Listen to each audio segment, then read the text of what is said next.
You're listening to the Bare Metal Cyber Prepcast, created to help you succeed in your educational journey. Learn more at baremetalcyber.com, where additional prepcasts, books, and training materials await. Let's get started. Agile models can be understood as a toolbox rather than a rigid recipe. The principles of agility, adaptability, feedback, and value focus remain constant, but the practices teams adopt should vary depending on problem characteristics, delivery constraints, and organizational realities. Integration means deliberately choosing and combining methods so that they serve outcomes, not ideology. For instance, a product team might use Scrum to provide cadence for stakeholder engagement, Kanban to stabilize flow, and DevOps practices to automate quality and deployment. This blending is not contradiction but coherence. Different contexts require different tools. On the exam, model integration scenarios often test whether candidates can recognize when to apply Scrum, Kanban, Lean, or other practices appropriately. The Agile response usually emphasizes context-driven selection rather than adherence to a single framework. Integration ensures agility remains practical and grounded in reality. Model selection by context emphasizes aligning practices to uncertainty, coupling, compliance needs, and cadence. When requirements are stable and deadlines immovable, time-boxed methods like Scrum help teams plan predictably while still delivering incrementally. When demand is continuous and priorities shift rapidly, Kanban provides flexibility by visualizing flow and limiting work in progress. Lean models highlight waste reduction and system optimization, making them valuable across contexts where efficiency and learning speed matter. In regulated environments, models must incorporate traceability and evidence. On the exam, selection scenarios often test whether candidates can identify which framework best serves outcomes in specific situations. The Agile answer usually emphasizes tailoring practice to context, ensuring that methods serve goals rather than becoming goals themselves. The principle is simple. Agility is about fit, not purity. Scrum provides foundations for rhythm and shared focus. Its structure of time-boxed sprints, clearly defined roles, and inspect and adapt events creates predictable cycles for planning, review, and improvement. Scrum works particularly well when teams need cadence and goal clarity, such as product teams building features incrementally. The sprint review ensures stakeholders see progress, while the retrospective ensures teams improve their process. However, Scrum can struggle in environments with unpredictable demand or heavy interruptions, which is why integration with other models may be necessary. On the exam, Scrum scenarios often appear in questions about cadence and roles. The Agile response usually emphasizes Scrum's strength in creating alignment, transparency, and rhythm. Scrum is not a cure-all, but when used appropriately, it provides strong scaffolding for iterative delivery and team cohesion. Kanban offers a different foundation, focusing on visual flow, explicit policies, and work-in-process limits. By mapping work on a board and limiting active items, teams stabilize throughput and reduce cycle time variability. Kanban is especially effective when demand is continuous and priorities shift frequently, such as in operations or service environments. Explicit policies, such as entry and exit criteria, create transparency, while metrics like lead time and flow efficiency provide feedback. Unlike Scrum, Kanban does not prescribe roles or time boxes, making it lightweight and adaptable. On the exam, Kanban scenarios often test whether candidates understand how flow-based methods differ from cadence-driven ones. The Agile answer usually emphasizes Kanban's utility in stabilizing systems under variable demand. Kanban complements other models by ensuring that work moves smoothly and predictably, even under uncertainty. Lean principles provide a universal foundation across Agile models. They emphasize value stream thinking, waste reduction, and small batch flow as ways to improve speed, quality, and learning. For example, eliminating handoff delays, automating repetitive tasks, and reducing batch sizes all stem from lean thinking. Unlike Scrum or Kanban, Lean is not a delivery framework but a philosophy that can enrich any model. On the exam, Lean often appears in questions about waste or value flow. The Agile response usually emphasizes Lean's role as a guiding principle rather than a standalone practice. Lean thinking integrates seamlessly into Scrum, Kanban, or XP, reinforcing the importance of maximizing value while minimizing waste. Lean is the connective tissue that links Agile methods back to their roots in system optimization and learning. Extreme programming, or XP, brings engineering discipline to Agile delivery. Practices such as test-driven development, automated testing, continuous integration, refactoring, and pair programming allow teams to change code frequently without eroding quality. These practices are critical in environments where rapid delivery and high-quality standards must coexist. For example, without test automation and refactoring, iterative development quickly becomes unstable. On the exam, XP scenarios often test whether candidates understand the technical enablers of agility. The Agile response usually emphasizes that engineering discipline is not optional. It is what makes frequent change sustainable. XP practices can be integrated into Scrum or Kanban environments, ensuring that agility extends beyond process into technical capability. Without technical excellence, agility collapses under its own speed. DevOps alignment extends Agile by integrating development and operations. Continuous integration and delivery pipelines ensure that code is always tested, deployable, and monitored. Shared ownership between development and operations fosters accountability for outcomes, not just outputs. Operability becomes a design concern from the beginning, reducing late-stage surprises. For example, logging, monitoring, and rollback capabilities are built into increments, making release safer. On the exam, DevOps scenarios often test whether candidates can connect Agile practices to operational excellence. The Agile response usually emphasizes that agility requires not just delivering increments, but sustaining them in production. DevOps practices ensure that delivery remains continuous, safe, and aligned with stakeholder expectations.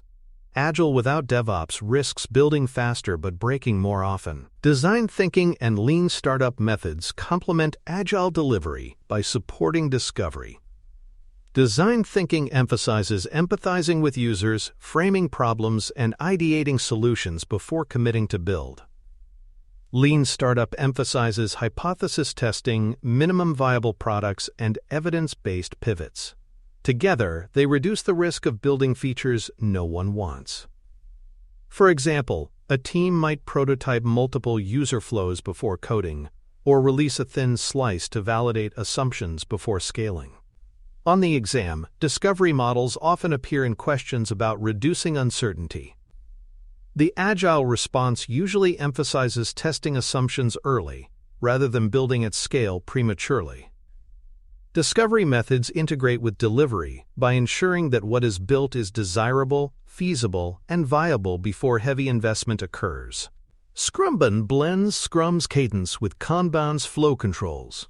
Teams retain time-boxed planning and stakeholder reviews, but manage work with pull policies and WIP limits. This hybrid provides the best of both, structured checkpoints and continuous flow. For example, a team might plan work in sprints but visualize it on a Kanban board, using flow metrics to refine predictability. On the exam, Scrumban scenarios often test whether candidates understand hybridization. The Agile response usually emphasizes that blending models is acceptable when it serves outcomes. Scrumban works well when teams need both stakeholder rhythm and operational stability. Hybrid models are not failures of purity. They are practical adaptations to context. The distinction between service and project work influences model choice. Service work, such as handling incidents or continuous requests, benefits from flow-based models like Kanban. Project work, with clear goals and deadlines, benefits from time-boxed methods like Scrum. Many teams do both, requiring integration. For example, an IT team may use Kanban for support tickets but Scrum for feature delivery. On the exam, service versus project scenarios often test whether candidates can differentiate between flow and cadence needs. The Agile response usually emphasizes aligning models to work type. Blending ensures that both continuous and bounded work streams remain effective. The principle is simple. Not all work is created equal, and models must adapt accordingly. Fixed date versus fixed scope trade-offs shape how teams negotiate constraints. When deadlines are immovable, scope must flex, emphasizing minimum viable increments to deliver on time. When scope is immovable, timelines must be adjusted, often reducing agility. For example, regulatory deadlines create fixed-date scenarios where slicing becomes critical. On the exam, trade-off scenarios often test whether candidates can prioritize scope flexibility. The Agile response usually emphasizes delivering the smallest valuable scope to meet deadlines. Fixed scope thinking undermines agility. Fixed date thinking can coexist with it when paired with incremental slicing. Suitability tools often flag this distinction, reminding teams to clarify constraints early. Architecture and coupling directly influence whether incremental delivery is feasible. Modular boundaries, contract testing, and decoupling practices enable hybrid approaches by allowing small pieces to be delivered independently. Tightly coupled systems, by contrast, resist incremental flow, increasing risk and reducing agility. For example, a monolithic architecture may force large batch releases, undermining Scrum or Kanban effectiveness. On the exam, architecture scenarios often test whether candidates can connect system design to Agile viability. The Agile response usually emphasizes modularity and decoupling as enablers of agility. Without technical support, process adaptations cannot sustain incremental delivery. Integration requires not just cultural change but architectural readiness. Regulated and safety-critical contexts require careful integration of compliance into Agile routines. Traceability, evidence generation, and separation of duties cannot be abandoned, but they can be woven into Agile practices. For example, maintaining audit trails within definition of done satisfies regulators without adding heavy stage gates. Incremental validation ensures compliance and safety are demonstrated continuously. On the exam, regulatory scenarios often test whether candidates can reconcile agility with oversight. The Agile response usually emphasizes that compliance is not opposed to agility when integrated incrementally. Context dictates rigor, but principles of iteration and feedback still apply. Successful integration balances regulatory assurance with delivery speed. Team size, skill breadth, and stakeholder availability influence which model traits are emphasized. Small teams with broad skills may thrive with lightweight Scrum, while larger teams require coordination mechanisms. Limited stakeholder access may require longer cadences, while abundant access enables faster loops. For example, a startup with small teams and engaged customers can iterate quickly, while an enterprise with large teams and scarce stakeholders must adapt. On the exam, scenarios about team size often test whether candidates can tailor model selection. The Agile response usually emphasizes adapting ceremonies, cadence, and artifacts to practical constraints. Agile is not rigid, it is scaled and tuned to fit the people involved. Organizational culture and incentives strongly influence integration success. Cultures that reward learning, value delivery, and transparency reinforce Agile principles. Cultures that reward volume, heroics, or compliance with rigid processes create friction. For example, rewarding overtime undermines sustainable pace, no matter which model is used. Incentives aligned with outcomes, collaboration, and improvement sustain agility, even in hybrid environments. On the exam, culture scenarios often test whether candidates recognize the influence of organizational norms. The Agile response usually emphasizes explicit guardrails when incentives conflict with principles. Integration succeeds when culture supports principles, and fails when incentives undermine them. For more cyber-related content and books, please check out cyberauthor.me. Also, there are other prepcasts on cybersecurity and more at baremetalcyber.com. Cadence and flow harmonization ensures that teams benefit from both structured checkpoints and smooth throughput. Scrum's time-boxed planning and review events provide predictability for stakeholders, while Kanban's continuous pull stabilizes work intake and completion. When blended, teams can synchronize on sprint boundaries for alignment, but use pull-based flow to manage daily variability. For example, sprint planning might establish goals, but day-to-day execution follows Kanban limits to avoid overcommitment. On the exam, cadence and flow scenarios often test whether candidates recognize that these models are complementary rather than contradictory.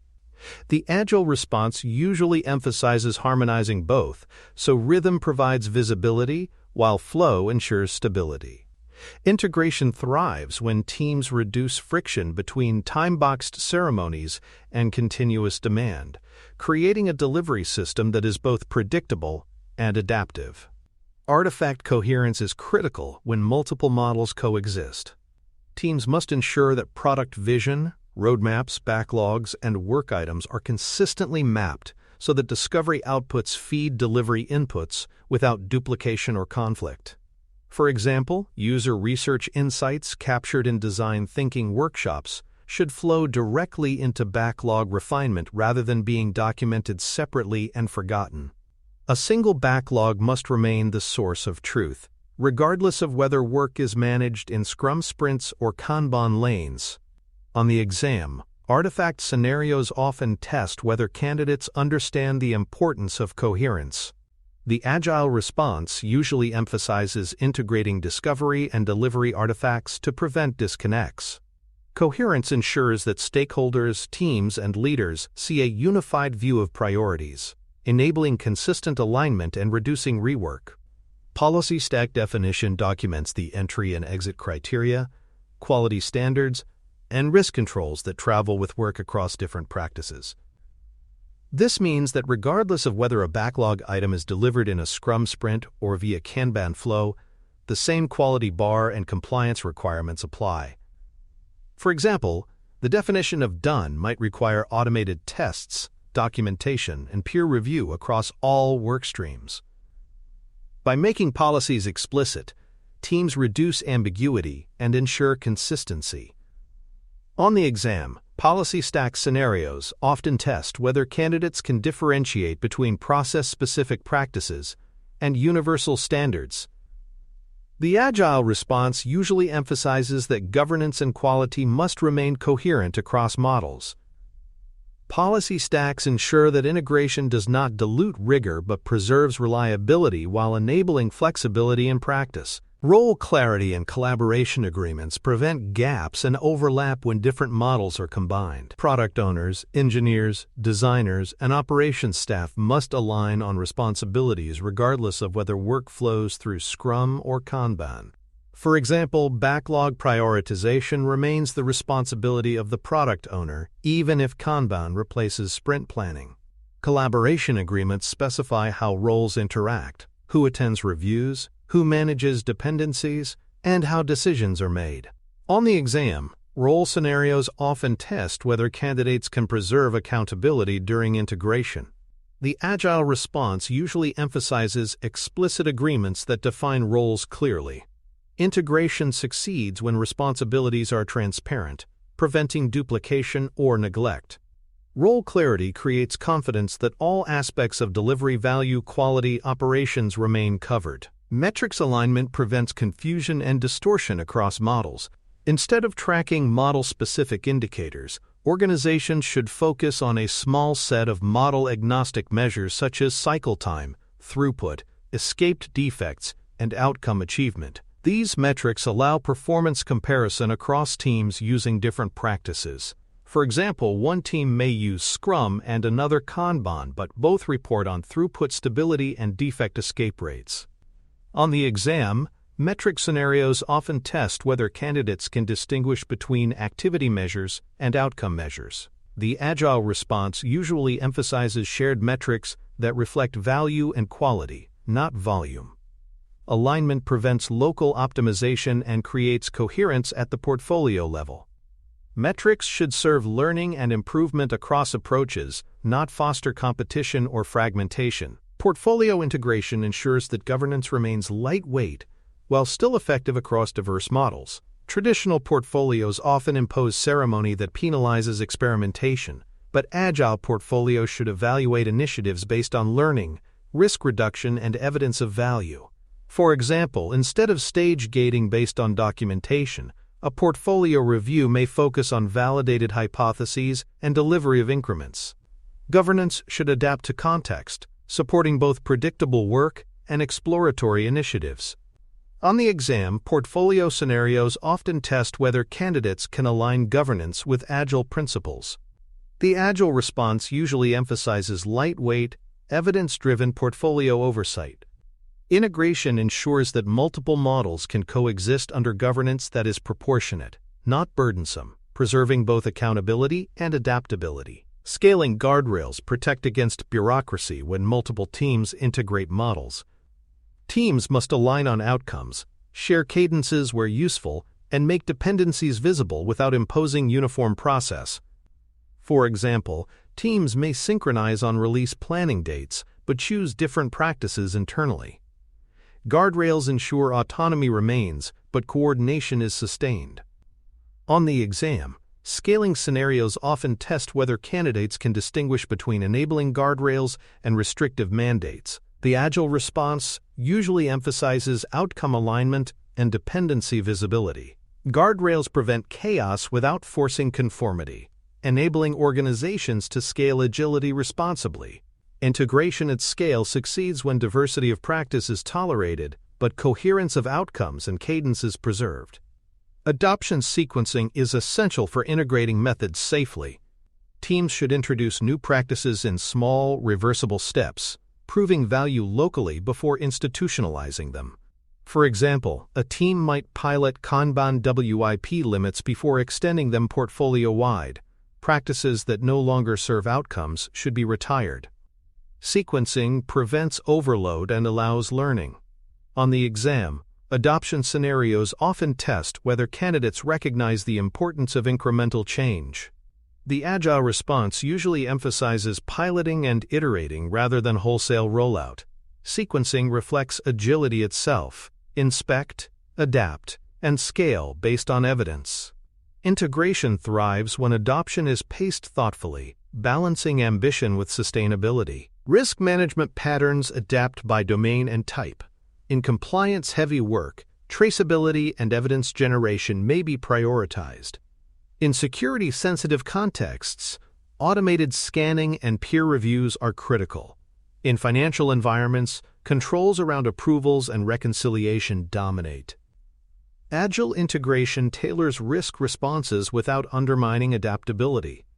For example, while Scrum or Kanban may handle flow, compliance overlays ensure audit requirements are met incrementally. On the exam, risk management scenarios often test whether candidates can align controls to risk context. The Agile response usually emphasizes proportionate controls. Integration succeeds when risk is managed with agility. Serious risks receive rigorous oversight, while low risks are handled lightly, preserving responsiveness. Vendor and third-party integration is often a stumbling block for Agile models. Traditional contracts emphasize fixed scope and deliverables, which conflict with iterative delivery. Suitability assessments may highlight these as risks, prompting adaptations. Contracts can be reframed around outcomes, frequent demonstrations, and incremental acceptance. For example, requiring vendors to deliver increments every 2 weeks ensures they align with the team's cadence. On the exam, vendor scenarios often test whether candidates can adapt contracts to fit Agile models. The Agile response usually emphasizes aligning external partners to iterative flow. Integration succeeds when vendors are not treated as detached suppliers but as collaborators, contributing to continuous value delivery.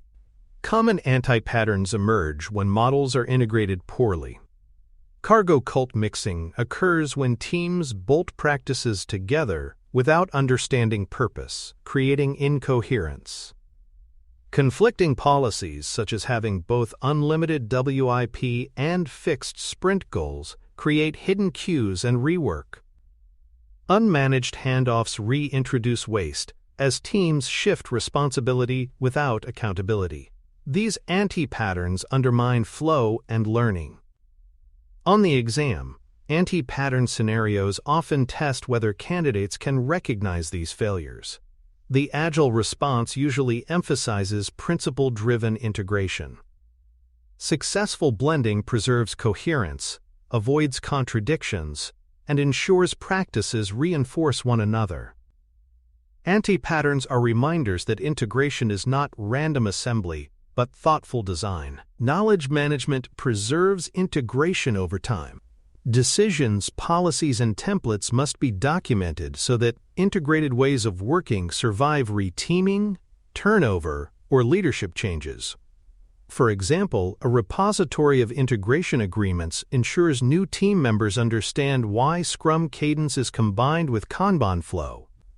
Without documentation, institutional memory fades and practices drift. On the exam, knowledge scenarios often test whether candidates can sustain integration. The Agile response usually emphasizes lightweight but explicit preservation of key decisions. Knowledge management ensures that integration is resilient, surviving beyond individual teams and remaining aligned with principles. Review and renewal cadence ensures that integration does not stagnate. Periodically, teams reassess whether blended practices still serve outcomes. Some practices may be pruned if they no longer add value, while others may be amplified if they improve flow and quality. For example, a team may drop sprint planning if continuous flow with stakeholder reviews proves more effective. Renewal preserves adaptability and ensures practices evolve with context. On the exam, review scenarios often test whether candidates recognize the importance of pruning. The Agile response usually emphasizes continuous improvement of the integration itself. Integration is not a static state, but a living system, requiring renewal to remain effective. Success criteria for integrated models define both leading and lagging indicators. Leading indicators include faster learning loops, shorter cycle times, and improved predictability. Lagging indicators include reduced defects, improved customer satisfaction, and better business outcomes. For example, a team might track learning velocity during early integration and later measure adoption rates or cost reduction. Without explicit criteria, integration may drift into ritual without results. On the exam, success criteria scenarios often test whether candidates can connect metrics to intent. The Agile response usually emphasizes defining success in terms of value and outcomes. Integration delivers when practices produce measurable improvements, not just when frameworks are combined. In conclusion, integrating Agile models requires principled selection, coherent policies, aligned metrics, and regular reassessment. Cadence and flow must harmonize, artifacts must remain coherent, and risk controls must adapt to context. Governance at both team and portfolio levels should be lightweight but sufficient, while vendors and external partners must be integrated into iterative delivery. Anti-patterns remind teams to avoid incoherent mixing, while knowledge management ensures sustainability. Review cadences and success criteria keep integration fresh and value-driven. On the exam, candidates will be tested on their ability to reason about integration pragmatically. In practice, organizations succeed when integration is intentional, evidence-driven, and continually renewed to fit evolving contexts. Thanks for tuning in to the Bare Metal Cyber Prepcast, your trusted source for cybersecurity news and insights. Remember to subscribe at baremetalcyber.com so you never miss an update. And visit cyberauthor.me for best-selling cybersecurity books that equip you with expert knowledge. Until next time, stay secure and stay vigilant.